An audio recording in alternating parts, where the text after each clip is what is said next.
G'day and welcome to this edition of Living Food.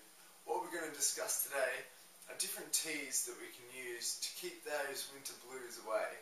So the idea here is to keep your digestion and your agni firing throughout the winter months, because what can happen is obviously we're prone to a lot more germs and things like that, and your body can become cool and damp and moist and sluggish. So what we want to be doing is having spices and food that is light and warming and drying. Opposites, okay? So we want to balance it out. So some of the ideas we've got today, I've got 4 teas for you.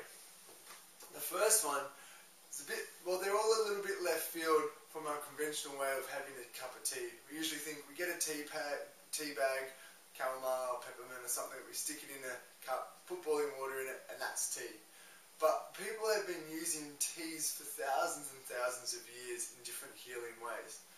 Now what we're going to use today are mainly just kitchen spices that you'd usually put in curries or soups and things like that, but we're going to make a tea out of it. So the first one we're going to use, peppercorn. So what you want to do, it's a peppercorn tea. Now it doesn't sound very appealing at first, but it's sure to actually get your digestive fire going and keep your colds at bay. So what you want to do is just get a few peppercorns, grind it up in a mortar and pestle, and so it's nice and fine, with some Rapdura sugar. Now this is actually obviously to make it sweet and palatable, but also it actually has good energy and healing properties on its own. So you can combine those two, the peppercorn and the sugar. And a good way I find is to get it out of the mortar and pestle is then you just pour boiling water on it in there, give it another stir, and then you can pretty much just pour that straight into your tea. Let it steep for a little while, let it cool down, and then drink it. So that's option 1. Option 2 is something that we wouldn't really associate with having tea, and that's cumin. Now this is a great spice and gets used a lot in Ayurvedic cooking, and also, as we're going to see here, for making drinks. So what you can do is you just get the cumin. You can actually try to activate it by using the mortar and pestle again and breaking them up a bit, or you can just have it just as a whole. And I'm just using a tea strainer here, and so what you want to do is just put the cumin in there, and also some ginger. Now dried ginger is fine as well, but I've just got some fresh ginger here. And just pop that in.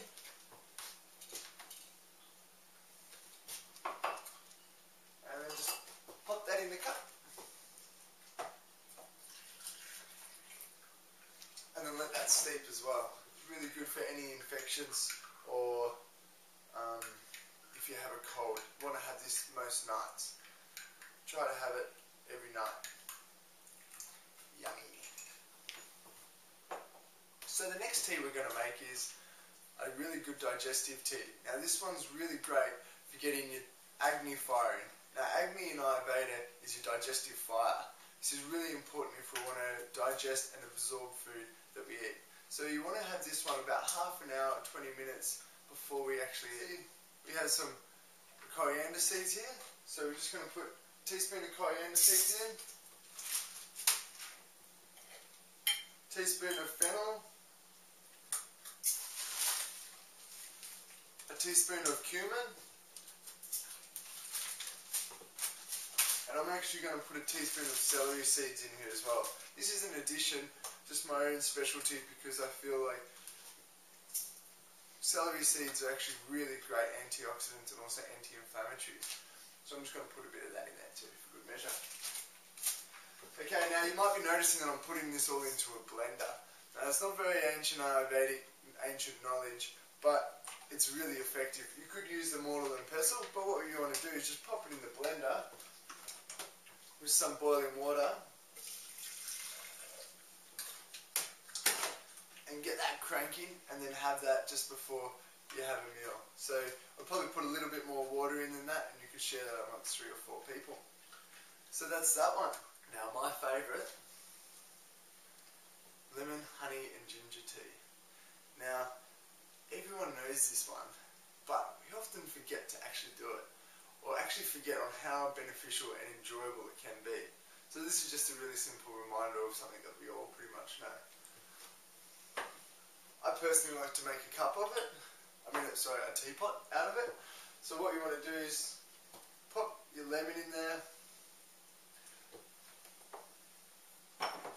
pop your ginger in there. Now one option is you can actually steep that for quite a while, so you might want to actually even boil up the ginger. You can even boil up the ginger in a saucepan and let it cook for about 5 or 10 minutes to really release it. It depends on how pungent you want it.